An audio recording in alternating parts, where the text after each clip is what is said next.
My top 8 favorite BL novels. Honestly, it was very difficult to narrow down to 8 among so many amazing novels.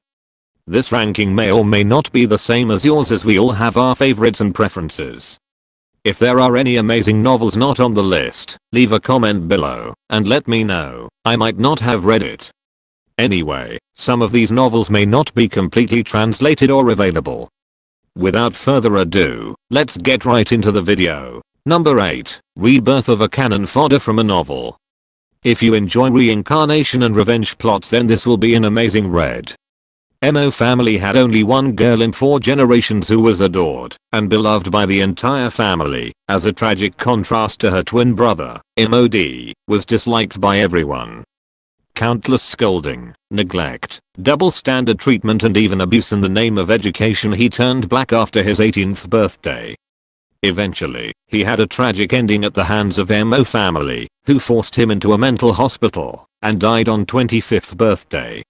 After his death, he finds that he is just a cannon fodder in a book to show the contrast to the princess life of his sister. After Rebirth, he vows to take revenge and get back what was supposed to be his. On the way of his revenge, he meets Mu Xianheng, a handsome, kind and successful businessman whom he decides to take advantage of. Eventually, they fall in love. The male lead fell in love with MC even in the past life, and later he regains his memories and helps him in revenge.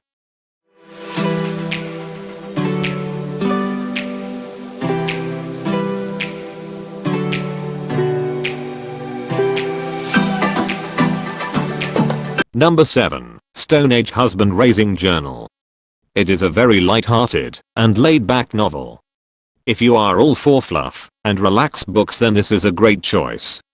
The main character, Zhao Ji, transmigrated over from the apocalypse world into the weakest man in the tribe in a prehistoric period. The day he transmigrated, the male lead, Xiangyi, gives some food to him, helping him to survive. Sometime later, Xiangyi is dumped by his boyfriend. As a rule of the tribe, those who do not contribute in hunting or gathering are not allowed to have their own caves, so when Xiaoji is driven out of his cave, male lead decides to take him in.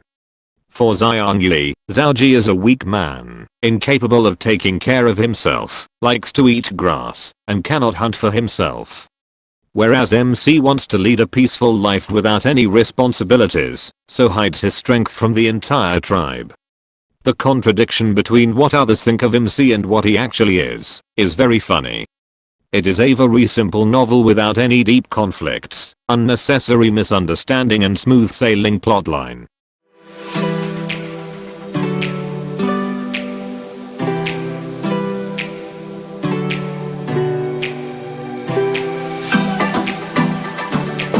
Number 6. Holding On to My Man. This quick transmigration novel begins after the accidental death of Gu Bei, who had to choose to go through various books to complete tasks in order to live. The novel comprises of 8 different arcs. Bei is smart and cunning, who has no emotions and nothing could get him attached. Whereas the male lead, Yi Kang, the war god of Demon Realm, is strongest in 6 realms and has an extremely possessive nature. Every arc is well thought out with a good plotline and does not skim over, just to build the relation between the characters. This is the only novel where, despite the extremely possessive and controlling behavior of male lead, I could not bring myself to hate him, whereas Bei enjoys the possessiveness that provides him with a sense of security and belonging. The reason for the transmigration, rebirth and extreme personalities is well described.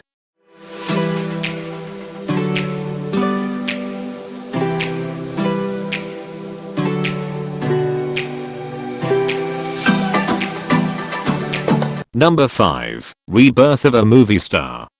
In his previous life, Bei Lang was a small actor.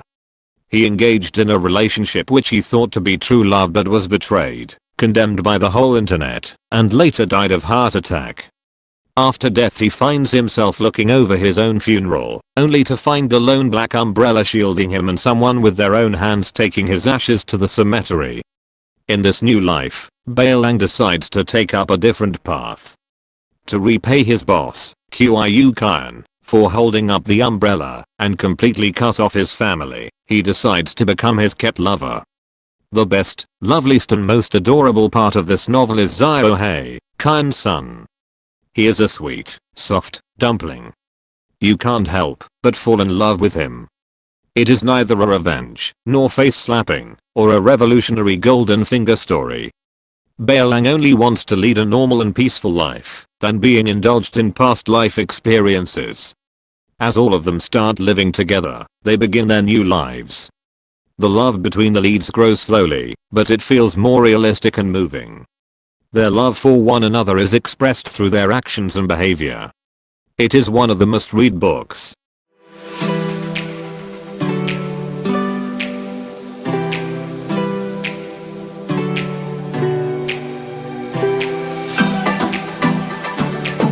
Number 4. Devil Venerable also wants to know. It all begins when Wenren, the Devil Venerable, obtains a Mary Sue novel. The world described in the novel is a world he lives in. This book said that even though he was devoted wholeheartedly to the female lead, she only loved the male lead, who abused her physically and mentally.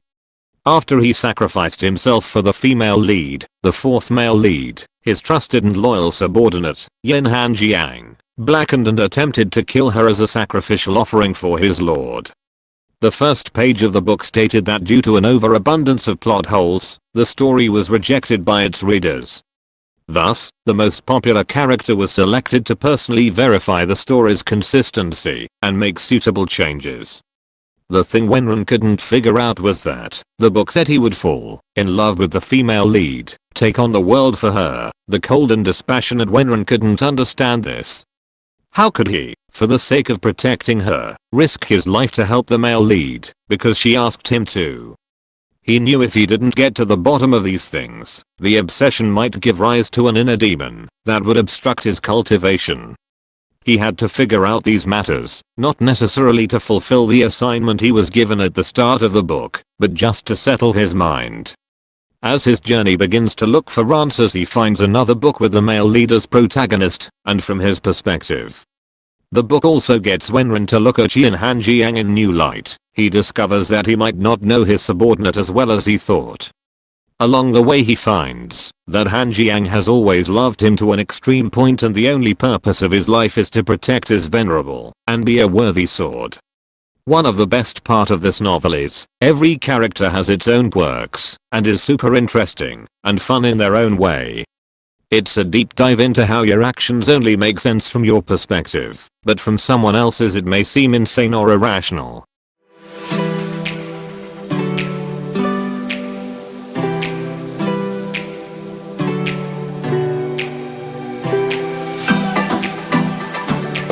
Number 3. Mist. If you want to read something so exhilarating that it would blow your mind away, then just go read it right away. The story takes place where humans have unlocked time traveling technology. There are guardians, recorders, and time inspectors to supervise smooth flow of time. Ji Yushi, originally a recorder, suffered from hyperthymesia, a condition where one can remember every detail of their lives, whether significant or irrelevant. They cannot forget, and their thirst for knowledge allows them to be considered genius in some senses. In addition, he was gay and very beautiful. As soon as the news that he is going to support Cheyenne Qiang's squad as an advisor to the Guardians broke out, it sent everyone buzzing. It was said that the captain of the squad, Song Qinglan, was a hoodlum and deeply homophobic. Contrary to the rumors, he looked down on Ji Yushi because he appeared to be a flower vase and considered him a burden. The squads are supposed to carry out missions across various timelines. When the 7th squad sets off for their next mission with a new member, the Cheyenne Qiang of all eras kidnaps them and sends them to a different timeline. The only way back to their original timeline is to complete them. Then again, here the missions are unlike any other novels. Every arc is related to time, and to bring back the timeline in order. When the squad is in dire situation during their mission, Advisor G, the weak and beautiful flower vase, calmly continued, every gunfire hitting the mark, and helps the team with his excellent deduction skills.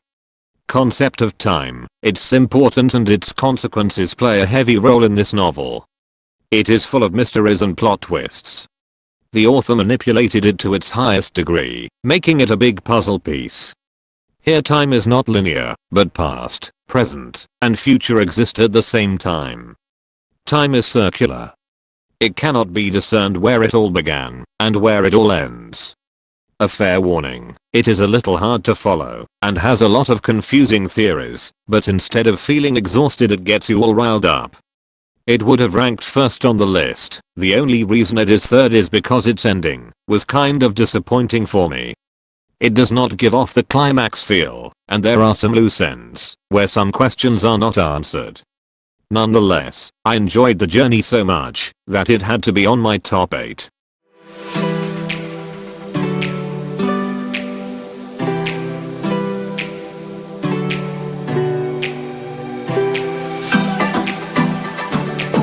It is impossible for me to decide which one is better than the other of the top 2 novels on this list, and I would like to believe it is same for everyone who reads them.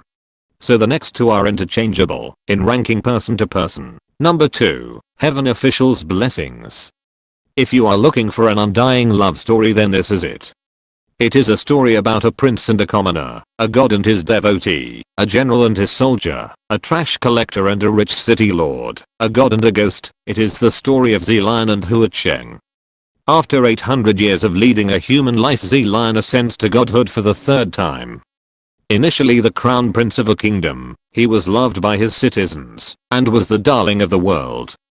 He ascended to the heavens at a young age. However, due to unfortunate circumstances, was banished. He ascends again, only to be banished again in a few minutes. Now becoming the laughingstock among all 3 realms. On his first task as a god he meets a mysterious ghost who rules over the ghosts, and terrifies the heavens. The author is great at writing sorrowful narratives, so if you are planning on reading it then keep some tissues near. I'm absolutely in love with this novel series, but it might not be for everyone. It is a bit of a lengthy novel, the prolonged plot may be an issue, so start once you are committed to reading it.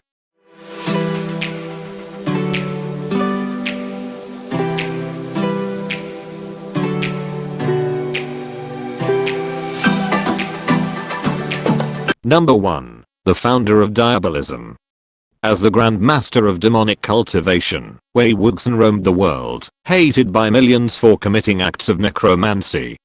Overthrown by powerful clans, he supposedly killed by his shidi, in order to save the cultivation world. Restored to life in the body of Imo Zuanayu, the local cut-sleeve lunatic, in order to exact revenge on his abusive relatives. This time around Wei Wuxin decides to stay away from his old life and people he knew. Under some circumstances, ends up meeting his long-standing frenemy, the cold-hearted, stern and ultimately boring Lan Wangji, who despite having a different appearance still recognizes Wei Wuxin, and makes sure he never leaves his sight. The story contains many flashbacks, it frequently bounces between past and present life of Wei Wuxin creating a huge whirlpool of emotions. Some parts of the story are very depressing. Wei Wuxin's past life experiences, cause and effects of his death are downright hellish. But it's worth it, making it one of the best reads. What I love most is how Lan Wangji was able to identify him immediately.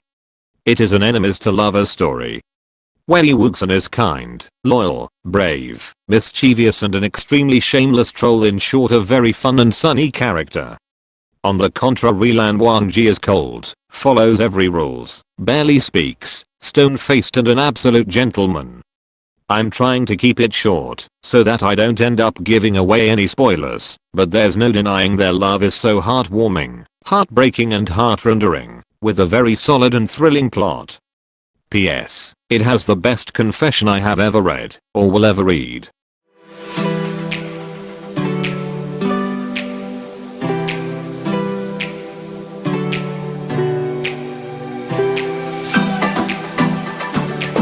And that's my top 8 favorite BL novels.